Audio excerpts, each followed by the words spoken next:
ಚರ್ಚೆಗೆ ಗ್ರಾಸವಾಗ್ತಾ ಇದೆ ರೆಬಲ್ ನಾಯಕರ ನಡೆ.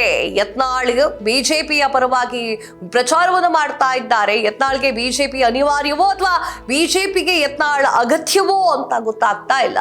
ಹಾಗಾದ್ರೆ ಯತ್ನಾಳ್ ಅವರ ನಡೆ ಹೇಗಿದೆ? ಇದೇ ಈ ಹೊತ್ತಿನ ವಿಶೇಷ. ನಾನ್ ಕಾವ್ಯ ಹೆಗ್ಡೆ. ದಾವಣಗೆರೆ ದಕ್ಷಿಣ ಹಾಗೂ ಬಾಗಲಕೋಟೆ ವಿಧಾನಸಭಾ ಕ್ಷೇತ್ರಗಳ ಉಪಚುನಾವಣೆ ಕಾವು ರಂಗೇರ್ತಾ ಇದೆ. ಈ ನಡುವೆ ಚುನಾವಣಾ ಅಖಾಡಕ್ಕೆ ಬಿಜೆಪಿಯ ಉಚ್ಚಾಟಿತ ಶಾಸಕ ಬಸನಗೌಡ ಪಾಟೀಲ್ ಯತ್ನಾಳ್ ಅವರು ಧುಮುಕಿದ್ದಾರೆ. ಬಾಗಲಕೋಟೆಯ ಬಿಜೆಪಿ ಅಭ್ಯರ್ಥಿ ವೀರಣ್ಣ ಚರಂತಿಮಠ್ ಅವರ ಪರವಾಗಿ ಚುನಾವಣಾ ಪ್ರಚಾರವನ್ನ ನಡೆಸ್ತಾ ಇದ್ದಾರೆ. ಯತ್ನಾಳ್ ಅವರಿಗೆ ಚರಂತಿಮಠ್ ಬಹಳ ಕ್ಲೋಸ್. ಇಬ್ರು ಕೂಡ ಗಳಸ್ಯ ಕಂಠಸ್ಯ ತರ ಇದ್ದಾರೆ. ಅವರು ಬಿಜೆಪಿಯ ಪಕ್ಷದಲ್ಲಿದ್ದವರನ್ನ ದ್ವೇಷ ಮಾಡಿದ್ರು ಕೂಡ ಚರಂತಿಮಠ್ ಅವರ ಪರವಾಗಿ ನಿಂತುಕೊಳ್ಳಲೇಬೇಕು. ಯತ್ನಾಳ್ ಪ್ರಚಾರದ ಸಂದರ್ಭದಲ್ಲಿ ಹಲವು ಬಿಜೆಪಿ ನಾಯಕರು ಉಪಸ್ಥಿತರಿದ್ರು. ಈ ಮೂಲಕ ಬಿಜೆಪಿಯಲ್ಲಿ ಯತ್ನಾಳ್ ಭವಿಷ್ಯ ಮತ್ತೆ ಮುಂದುವರಿಯಲಿದ್ಯಾ ಎನ್ನುವಂತಹ ಪ್ರಶ್ನೆ ಕಾಡ್ತಾ ಇದೆ. ಚರಂತಿಮಠ್ ಅವರಿಗೆ ಟಿಕೆಟ್ ಘೋಷಣೆಯಾದ ಸಂದರ್ಭದಲ್ಲಿ ಅವರು ಯತ್ನಾಳ್ ಅವರಿಗೆ ಚುನಾವಣಾ ಪ್ರಚಾರಕ್ಕೆ ಆಹ್ವಾನ ನೀಡಿದ್ರು. ಇದಕ್ಕೆ ಯತ್ನಾಳ್ ಕೂಡ ಒಪ್ಪಿಗೆಯನ್ನ ಸೂಚಿಸಿದ್ರು. ಇದೀಗ ಯತ್ನಾಳ್ ಅವರು ಚರಂತಿಮಠ್ ಅವರ ಪರವಾಗಿ ಪ್ರಚಾರದಲ್ಲಿ ಭಾಗಿಯಾಗ್ತಾ ಇದ್ದಾರೆ. ಆದರೆ ದಾವಣಗೆರೆಯಲ್ಲಿ ಅವರು ಬಿಜೆಪಿಯ ಅಭ್ಯರ್ಥಿಯ ಪರವಾಗಿ ಪ್ರಚಾರ ನಡೆಸಿಲ್ಲ ಎಂಬುದು ಕುತೂಹಲಕ್ಕೆ ಕಾರಣವಾಗಿದೆ.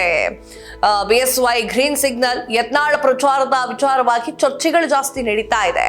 ಈ ಸಂದರ್ಭದಲ್ಲಿ ಮಾಜಿ ಸಿಎಂ ಬಿಎಸ್ ಯಡಿಯೂರಪ್ಪ ಅವರು ಗ್ರೀನ್ ಸಿಗ್ನಲ್ ಕೊಟ್ಟಿದ್ರು. ಯತ್ನಾಳ್ ಅವರು ಸೇರಿದಂತೆ ಯಾರೇ ಪ್ರಚಾರಕ್ಕೆ ಬಂದ್ರು ಕೂಡ ಅವರನ್ನ ಸ್ವಾಗತ ಮಾಡ್ತೇವೆ ಅಂತ ಹೇಳಿದ್ರು. ಇದರ ಬೆನ್ನಲ್ಲೇ ಯತ್ನಾಳ್ ಪ್ರಚಾರದ ಅಖಾಡಕ್ಕೆ ಧುಮುಕಿದ್ದಾರೆ. ಬಾಗಲಕೋಟೆ ಕ್ಷೇತ್ರದಲ್ಲಿ ಹಿಂದುತ್ವದ ಮತಗಳನ್ನ ಹೆಚ್ಚಿಸುವಂತಹ ಕೆಲಸವನ್ನ ಯತ್ನಾಳ್ ಮಾಡ್ತಾ ಇದ್ದಾರೆ.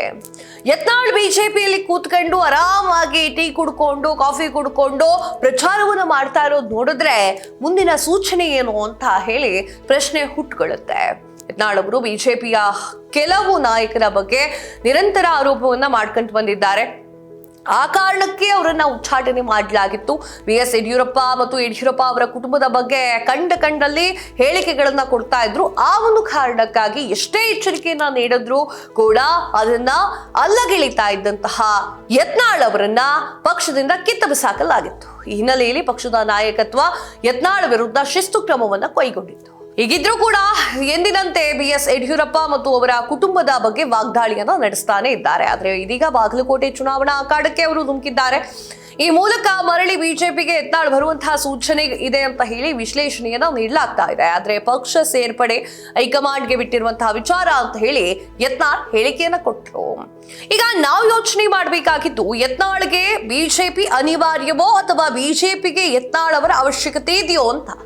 ಬಿಜೆಪಿಯಲ್ಲಿ ಯತ್ನಾಳ್ ಹಲವು ಜವಾಬ್ದಾರಿಯನ್ನು ನಿರ್ವಹಣೆ ಮಾಡ್ತಾ ಇದ್ದಾರೆ. ಇತ್ತೀಚಿನ ದಿನಗಳಲ್ಲಿ ಅವರು ಪ್ರಮುಖವಾಗಿ ಹಿಂದುತ್ವದ ವಿಚಾರದಲ್ಲಿ ಧ್ವನಿ ಎತ್ತುತ್ತಾ ಇದ್ದಾರೆ. ಹೀಗಾಗಿ ಬಿಜೆಪಿಯಲ್ಲಿ ಅವರ ಪರವಾಗಿ ಅಭಿಪ್ರಾಯಗಳು ಒಳ್ಳೆಯದೇ ಆಗಿದೆ. ಅಷ್ಟೇ ಅಲ್ಲದೆ ಯತ್ನಾಳ್ ಬಿಜೆಪಿಗೆ ಮರಳಿ ಬರಬೇಕು ಅಂತ ಹೇಳಿ ಸಾಕಷ್ಟು ಜನ ಅಭಿಪ್ರಾಯವನ್ನು ಹೊರಹಾಕಿದ್ದಾರೆ.